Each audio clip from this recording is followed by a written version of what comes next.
ఆయన ఏదో ఇప్పుడే అహింసా మార్గము అసలు ఇట్లే అయినట్టు గౌతమ్ బుద్ధుని అవతారం ఎత్తినట్టు ఆయన మాట్లాడుతున్నాడు.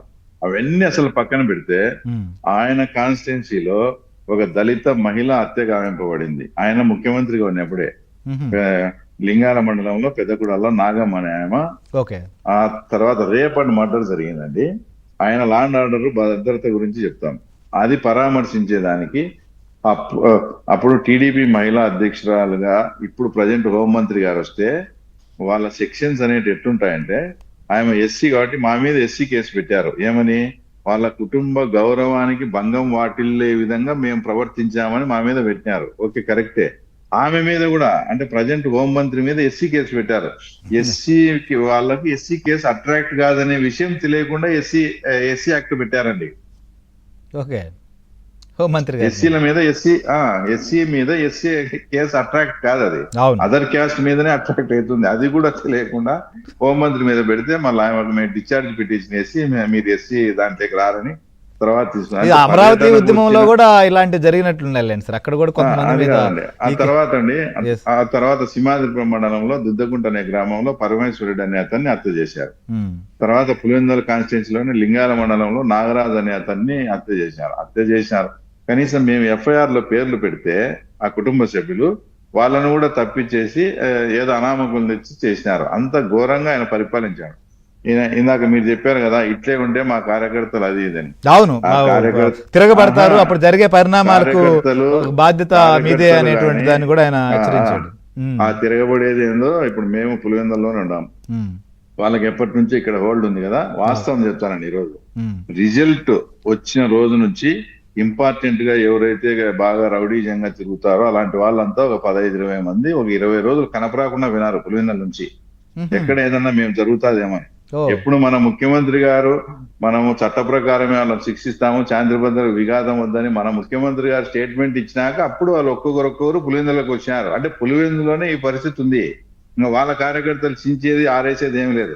100% మేము కాదు, ఇది రాష్ట్ర వ్యాప్తంగా ఇదే పరిస్థితి అండి. ఎవరైతే అత్యాచారాలు చేసి ఓవర్ యాక్షన్ చేసినారో వాళ్ళందరూ కూడా భయపడి పారిపోవడం జరిగింది. వాళ్ళే చేసేది.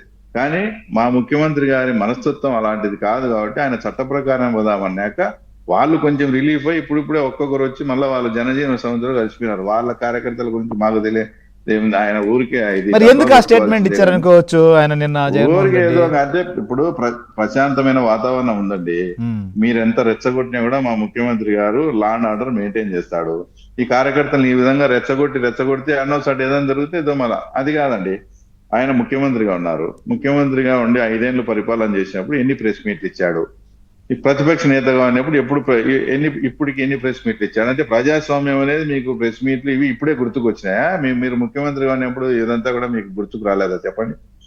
కాబట్టి 100% మేము ఈ రోజు మీ ద్వారా కూడా ఆ సునీతమ్మ గారి ఎపిసోడ్ కూడా మేము కోరేది ఏమంటే మీ ద్వారా మా ముఖ్యమంత్రి గారిని మేము కోరేది ఏంటంటే, ఇది ఎవరైనా కూడా 100% అన్యాయం జరిగింది. ఆ అన్యాయాన్ని ఆ కుటుంబానికి న్యాయం చేసే దిశగా మనం వెళ్ళాలనుకున్నప్పుడు ఎవరైతే జగన్ రెడ్డితో బాధింపబడి ఉంటారు, అది వాళ్ళు పొలిటికల్ వచ్చేసి లీడర్స్ కావచ్చు లేదా పోలీస్ ఆఫీసర్స్ కావచ్చు, దీంట్లో చట్ట ప్రకారము మీరు వాళ్ళు అడిగినప్పుడు మీరు ఏదన్నా విలువైన సమాచారం ఇస్తూ దీన్ని ఫాలో అప్ చేయండి. ఈ పని మీద ఉండండి అని. ఇప్పుడు సపోజ్ ఏబి వెంకటేశ్వరరావు గారిని బాగా ఇబ్బంది పెట్టారు.